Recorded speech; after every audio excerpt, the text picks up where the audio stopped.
الحمد لله نحمده ونستعينه ونستغفره ونعوذ بالله من شرور أنفسنا ومن سيئات أعمالنا من يهده الله فلا مضل له ومن يضلل فلا هادي له وأشهد أن لا إله إلا الله وحده لا شريك له وأشهد أن محمدا عبده ورسوله أما بعد فأعوذ بالله من الشيطان الرجيم بسم الله الرحمن الرحيم رب اشرح لي صدري ويسر لي أمري واحلل عقدة من لساني يفقهوا قولي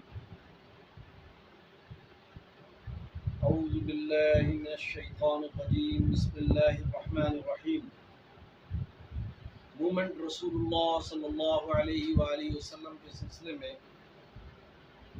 28ویں ویڈیو بنائی جا رہی ہے آپ کی دعاؤں سے اور اللہ کے فضل سے۔ ٹوٹل 6 آیتیں ہیں۔